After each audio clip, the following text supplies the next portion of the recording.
Welcome back. 30 minutes left on the BVarsity Super Show, at least day one of it. We're going to be back, by the way, for 2 hours tomorrow, starting at 2 o'clock in the afternoon. Casey Quinn of Cesar Chavez will be our first guest tomorrow, so make sure you're here right at 2 o'clock on Bakersfield.com. We've also got Lucas Lucero of Independence, Rich Korn for Frontier, David Coldiron Miramonte, Dennis Moody of Kennedy, George, do you know how to say his name, George Falgout? Falgout, I believe. At Taft, Norm Brown at North, Steve Demon at Tehachapi. George is a guy we're still getting to know, so we'll get there. But 2 more segments today. We're going to start. Centennial head coach Chad Brown is here. We appreciate you being here, Chad, get right Coach. on that mic, too. Make it your friend. All right, no problem. I'm glad to be here. Thanks for having me. It's really cool because we've seen your kind of the rapid rise of your career where you were defensive coordinator at North. You become the head coach, do a good job there a couple years. Now you're at Centennial. What's that been like for you? I mean, it's a pretty rapid change for you. You know, getting hired kind of late in the game for a coach's standpoint, and the middle of March, not really getting dug in until the end of March.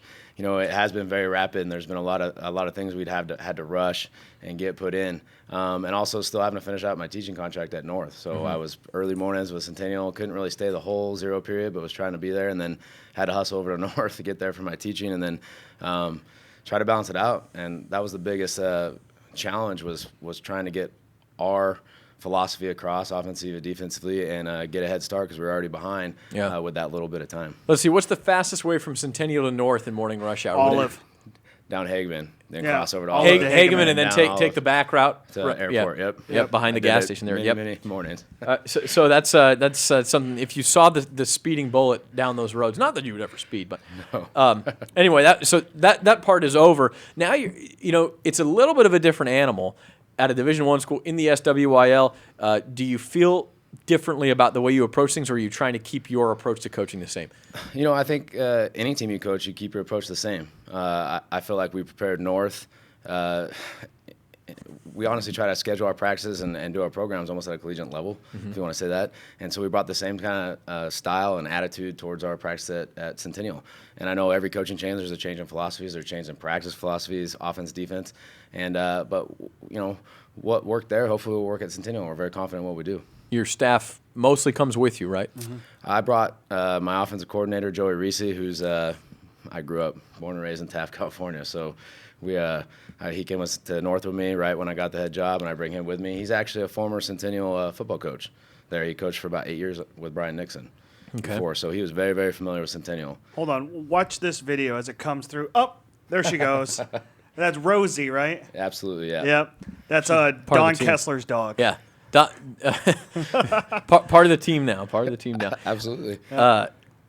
Coach, you jump right into sort of the boiling pot here in the SWIL with Bakersfield and Liberty, and Frontier won we forget Frontier won the league 3 years ago. No, they were the top dog, so it hasn't been that long.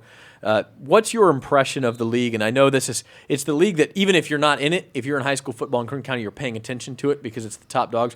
What's it like now being in that and knowing you're going to have to go head to head for a title with those guys? It's exciting. That's what I think every head coach wants to aspire to be in a battle week in, week out, and that's what it is in this league. You know, it's definitely a challenge, but it's a challenge that my coaching staff, especially the players too, are ready to take on and excited to be a part of it. There's nothing like playing those big games on Friday night when you're the top of the top and the focus is on you. Sure. Andrew Hansen is no longer at Centennial. He's another one of those guys who seems like he was out of school for 7 years, you know, even though it was only 4. And part of that was because I think he was like the water boy for the football team for years before he went. I mean, that guy was a lifer of a Golden Hawk, but he's playing baseball at CSUB now. So who kind of steps into that role of being, you know, your top dog, your leader, the guy? You know, when we started in March, we had open competition. We had a couple guys that were vying for it, and Cesar De Leon and Elijah Felix. They both battled, did exactly what we wanted, came in day out. But the guy that kind of edged himself in front in the battle right now and is scheduled to be our starter is Cesar De Leon. Cesar was the linebacker last year, starting linebacker for the Golden Hawks defense, which was very, very good. And so he brings a certain tenacity and edge to that position, which we love. He's not afraid to have the ball in his hands. He's not afraid of a little bit of contact. You know, he wants the pressure. He wants the football in his hands, and we're excited for him to, you know, lead our team. And he definitely has control of the team in the huddle, and we're excited for him to be there. Unlike quarterback, at running back, you're pretty well set, I think. Yeah, we got a couple good running backs. We got Hunter Giletti coming back, Brandon Robinson is back, and we actually had a player who's was one of the running backs last year, but didn't get a whole lot of playing time, who has just dedicated himself to the process, doing work on the side, busting his butt in the weight room, showing up every day. And that's Cedric Crawford. We're very excited about Might be one what of the he can nicest do. kids I've met too. Yeah, no, he's a standout young man. They're I can't say enough good things about him and the leader that he is on a team. So we got some guys that can carry the ball. That's for sure. So, Brandon Robinson, let's just real quick while we're on the topic, had a real good sophomore year, and then last year was sort of a lost season for him. He had some injuries, he had some discipline. He's back. How hungry is he for a big senior year?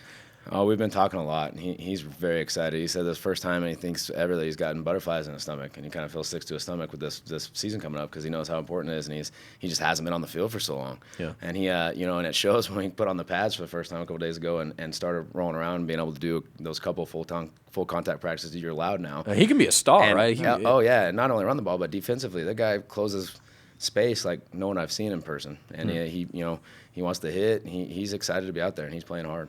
And you got some big boys up front. I think it all starts and ends with your new Logan Creel. If you look at Brandon Stout, kind of in that same mold, where not the tallest guy in the world, but man, that guy's a brick wall. Yes.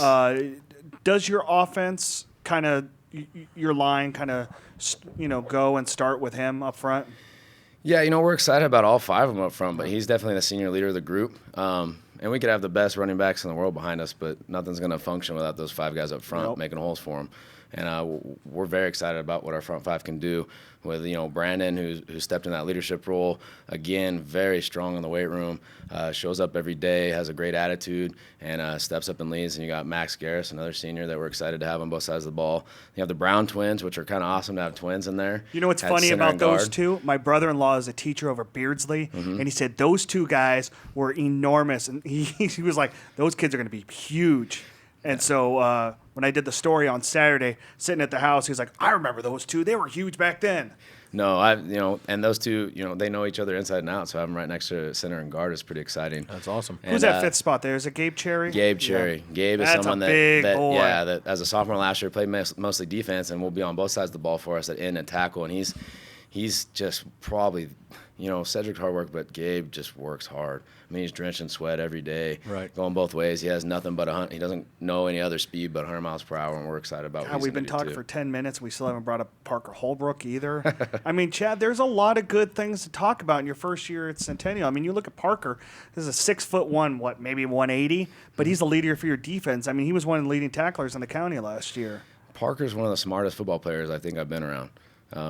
He can move sideline to sideline. He times blitzes up very, very well.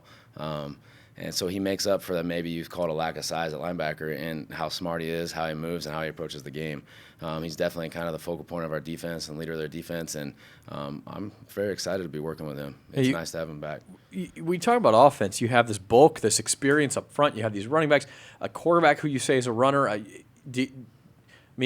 Is that going to be the bread and butter? You're going to run the ball until somebody stops you, sort of thing, or do you like to try to keep it more balanced? You'd like as a head coach to keep things balanced, but you got to go where your strengths are. I think we got some pretty dang good receivers too, and Caesar can throw the ball too. We have Cole Nelson, who's a returning senior that's going to be great out there catching the ball. We got Cole Beatty, who we haven't talked about much. He's on both sides of the ball. Cole Beatty's an explosive player. Yeah, we saw him pass. Good baseball player. Yeah. Right? I don't think Cole's no.